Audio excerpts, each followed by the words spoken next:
The Great NYC Mayoral Meltdown, Cuomo, Sliva, and Mamdani turned City Hall into a three-ring circus of grudges. Picture this: it's a crisp autumn evening in the bowels of some underfunded Brooklyn community center, where the air smells like stale coffee and unfulfilled dreams. The stage is a wobbly podium setup that looks like it was salvaged from a garage sale, flanked by American flags that have seen better days, much like the candidates themselves. Welcome to the 2025 New York City mayoral debate, where three egos collide in a spectacle that's equal parts Survivor, WrestleMania, and a particularly heated PTA meeting. The contenders? Andrew Cuomo, the disgraced ex-governor who's clawed his way back from nursing home scandals like a zombie in sensible loafers; Curtis Sliva, the Guardian Angels founder whose red beret screams vigilante chic and whose platform is basically more cats, less crime; and Zohran Mamdani, the progressive firebrand state assemblyman who entered politics by way of Occupy Wall Street and now dreams of turning the subway into a socialist utopia. The moderator, a harried local news anchor named Karen, because of course she is, kicks things off with a softball opener. Gentlemen, what would you do to make New York more affordable? It's a question that should launch policy wonkery, but instead, it ignites the powder keg. Cuomo, leaning into the mic like it's his ex-wife's voicemail, smirks and fires first: affordable? Kid, I made nursing homes affordable, until the media ruined it. But rent? Easy? I'll cap it at what I paid for my Albany mansion, nothing, because taxpayers footed the bill. The crowd, half union workers, half hipsters nursing $12 IPAs, erupts in a mix of booze and ironic applause. Sliva jumps in, his beret tilting like a drunk pirate's: Andrew, you couldn't cap a bottle of aspirin without a scandal. My plan? Guardian angels on every stoop, patrolling for slumlords. We'll arm 'em with squirt guns filled with eviction notices. And cats, did I mention the cats? Feral squads to chase out the rats and the rent hikes. Mamdani, ever the voice of the people, or at least the ones with pronouns in their bios, slams his fist on the podium, which promptly collapses, sending papers flying like confetti at a funeral. This isn't a joke, comrades. Rent is a human right, not a Cuomo cash grab or a Sliva sideshow.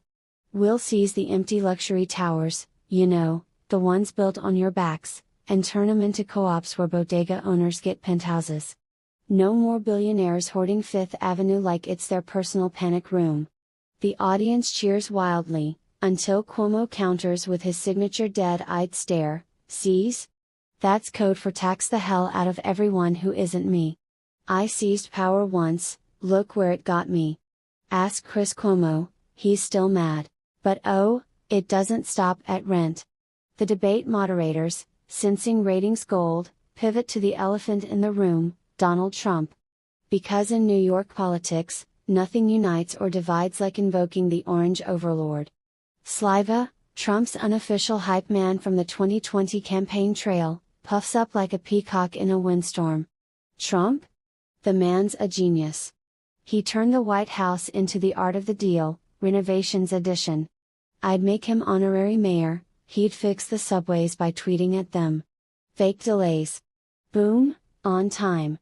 Cuomo, who once flirted with a 2020 presidential run only to bail faster than a rat from a sinking ship, rolls his eyes so hard they nearly orbit the room.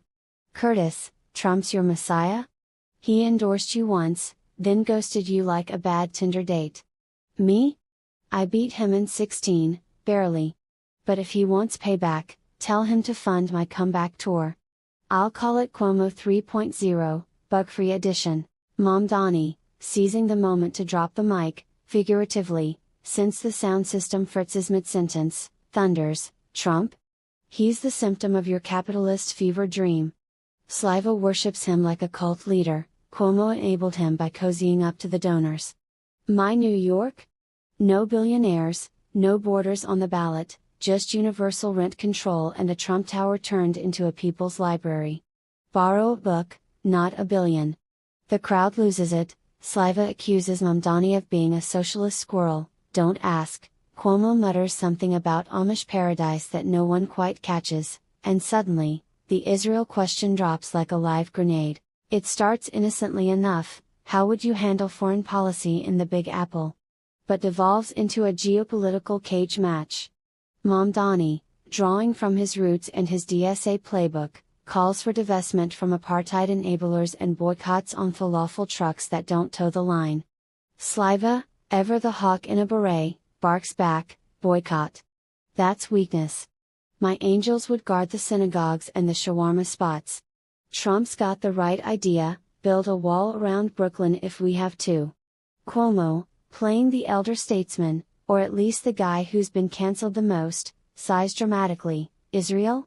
I hugged Netanyahu once, great guy, terrible hugger. But let's not turn City Hall into Gaza. My plan: invite Bibi to a Yankees game, work it out over garlic knots. Problem solved.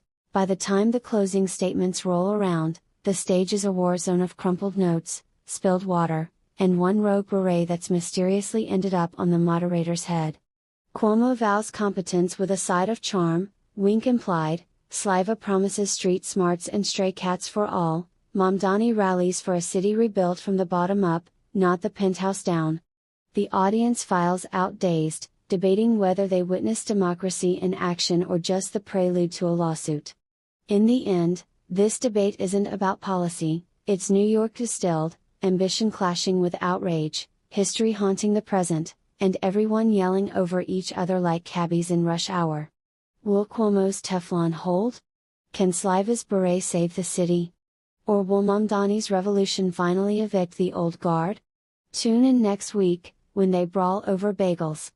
Because in NYC, even the bread comes with a side of beef.